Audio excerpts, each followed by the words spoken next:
हरे कृष्णा। विजया एकादशी व्रत कथा। विजय एकादशी में इस घड़े को माना जाता है खास। इस व्रत कथा में बताया है महत्व। विजय एकादशी व्रत कथा।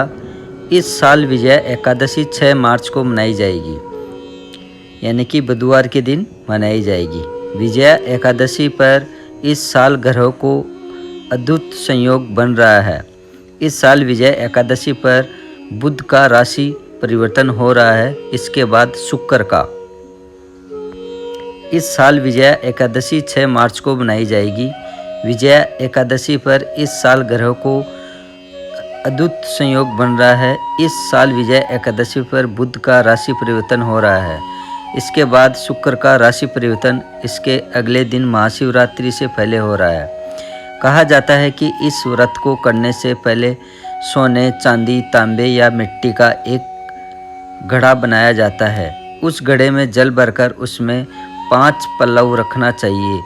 वे इस बार विजय एकादशी बहुत खास है। इस दिन व्रत का संकल्प करके एकादशी व्रत की कथा पढ़नी चाहिए। विजया एकादशी व्रत कथा। एक दिन धर्मराज युधिष्ठिर ने कहा, हे जनार्दन, फाल्गुन मास के कृष्ण पक्ष की एकादशी का क्या नाम है? यानी कि धर्मराज युधिष्ठिर कृष्ण भगवान से कह रहा है कि फाल्गुन मास के कृष्ण पक्ष की एकादशी का क्या नाम है तथा उसकी विधि क्या है, कृपया मुझे बताइए। युधिष्ठिर महाराज कह रहे हैं धर्मराज जी कृष्ण भगवान को। श्री भगवान ने कहा, हे राजन, फाल्गुन मास के कृष्ण पक्ष की एकादशी का नाम विजया एकादशी है। इसके व्रत के प्रभाव से मनुष्य को विजय प्राप्त होती है, यानी कि इसके व्रत करने के प्रभाव से ही इंसान को विजय प्राप्त होती है। यह सभी व्रतों में सर्वोत्तम व्रत है, यानी कि सभी व्रतों के अंदर ये एकादशी का व्रत सर्वोत्तम है। इस विजया एकादशी के महात्म्य को सुनने और सुनाने से सभी पाप नष्ट हो जाते हैं, यानी कि इस दिन विजया एकादशी के व्रत कथा को सुनने और सुनाने से ही सभी पाप ने कि इस विजया एकादशी के दिन इसकी व्रत कथा को सुनने और सुनाने से ही सभी के पाप नष्ट हो जाते हैं। एक समय की बात है, देव ऋषि नारद जी ने जगत पिता ब्रह्मा जी से कहा, महाराज, आप मुझे फाल्गुन मास की कृष्ण पक्ष की एकादशी विधि बताइए। यानी कि यहाँ पर कहा कि कृष्ण भगवान से कहा कि देव ऋषि जी ने कि विजया एकादशी की विधि बताइए, कृष्ण पक्ष की, फाल्गुन कृष्ण पक्ष की। ब्रह्मा जी कहने लगे कि हे नारद, विजया एकादशी का व्रत नए पुराने पापों का नाश करने वाला है। इस विजया एकादशी का व्रत नए पुराने पापों का नाश करने वाला है। इस विजया एकादशी की विधि मैंने कभी किसी को नहीं बताई। ब्रह्मा जी कह रहे हैं ये बात। यह सभी मनुष्यों को विजय प्रदान करता है।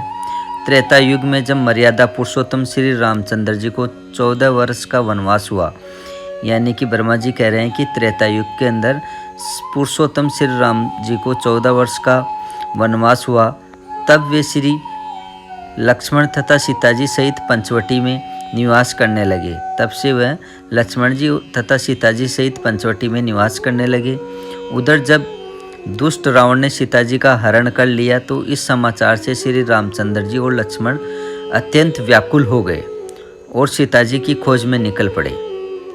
घूमते घूमते जब वे मरणासन जटायु के पास पहुँचे तो जटायु उन्हें सीता जी का वृत्तांत सुनाकर स्वर्ग चला गया। कुछ समय बाद उनकी सुग्रीव से मित्रता हो गई और उन्होंने बाली का वध कर दिया। हनुमान जी ने लंका जाकर सीता जी का पता लगाया और उनसे श्री रामचंद्र जी और सुग्रीव की मित्रता का वर्णन किया। यानी कि हनुमान लंका जाके श्री रामचंद्र जी और सुग्रीव की मित्रता का वर्णन किया। वहाँ से लौटकर हनुमान जी भगवान राम के पास आए और सारा समाचार सुनाया। श्री रामचंद्र जी ने वानर सेना सहित सुग्रीव की संपत्ति से लंका की ओर प्रस्थान किया। यानी कि श्री राम ने वानर सेना सहित सुग्रीव की संपत्ति से लंका की ओर प्रस्थान किया। जब श्री रामचंद्र जी समुद्र से किनारे पर पहुँचे तो मगरमच्छ आदि से भरे हुए उस विशाल समुद्र को देखकर उन्होंने लक्ष्मण जी से कहा कि हम इस समुद्र को कैसे पार करेंगे।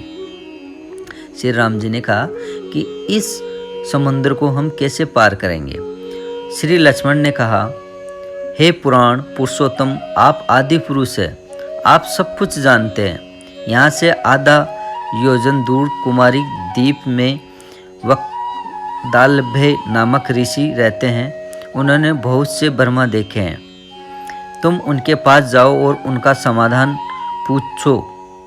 लक्ष्मण जी ने ऐसे वचन सुनकर श्री रामचंद्र जी वक्दालभ्य ऋषभ के पास गए और उन्हें प्रमाण देकर बैठ गए।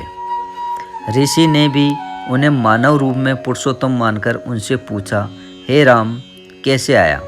यानी कि ऋषियों ने कहा भगवान पुरुषोत्तम श्री राम को कि आप कैसे आए। रामचंद्र जी कहने लगे कि हे ऋषि, मैं अपनी सेना सहित यहाँ आया हूँ और राक्षसों पर विजय पाने के लिए लंका जा रहा हूँ। कृपया मुझे समुद्र पार करने का कोई उपाय बताएं। इसलिए तो मैं आपके पास आया हूँ। वक्दालभ्य ऋषि ने कहा, यानी कि वक्दालभ्य ऋषि था, उन्होंने कहा कि हे राम, फाल्गुन मास के कृष्ण पक्ष की एकादशी का उत्तम व्रत करने से निश्चय ही तुम्हारी विजय होगी।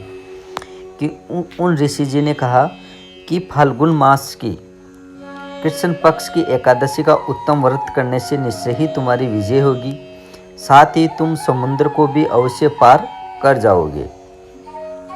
इस व्रत की विधि यह है कि दशमी के दिन सोने, चांदी, तांबे या मिट्टी का एक घड़ा बनाएं। उस घड़े में जल भरकर उसमें 5 पलव रखकर वेदी पर रखें।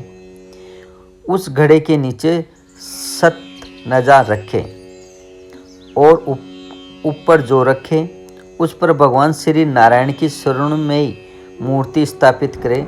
एकादशी के दिन स्नान आदि से निवृत्त होकर धूप, दीप, नैवेद्य, नारियल आदि से भगवान की पूजा करें।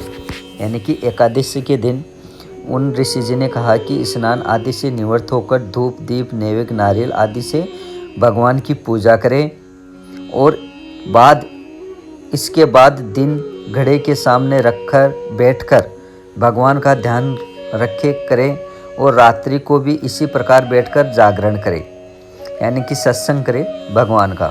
द्वादशी के दिन दैनिक नियमों से निवृत्त होकर वह बर्तन ब्राह्मण को दे दें। यानी कि द्वादशी के दिन 11 के बाद जो द्वादशी आती है तो उस दिन निवृत्त होकर वो जो भी बर्तन रखे हैं वो एक ब्राह्मण को दे दें। हे राम, यदि आप भी सेनापतियों के साथ इस व्रत को करेंगे तो आपकी अवश्य ही विजय होगी। श्री रामचंद्र जी ने ऋषि की कथा अनुसार यह व्रत किया और इसके प्रभाव से राक्षसों पर विजय प्राप्त की। अतः हे राजन, जो कोई इस व्रत को विधि पूर्वक करेगा, यानी कि ऋषि कह रहे हैं कि हे राजन, जो कोई इस व्रत को विधि पूर्वक करेगा उसकी दोनों लोकों में जरूर विजय होगी। श्री ब्रह्मा जी ने नारद जी से कहा था कि हे पुत्र, जो कोई इस व्रत के महात्म्य को पढ़ता या सुनता है उसे वाजपेयी यज्ञ का फल मिलता है। यानी कि श्री ब्रह्मा जी कह रहे हैं नारद जी को कि हे पुत्र, जो कोई इस व्रत को महात्म्य को पढ़ता या सुनता भी है तो उसे वाजपेयी यज्ञ का फल मिलता है। हरे कृष्णा।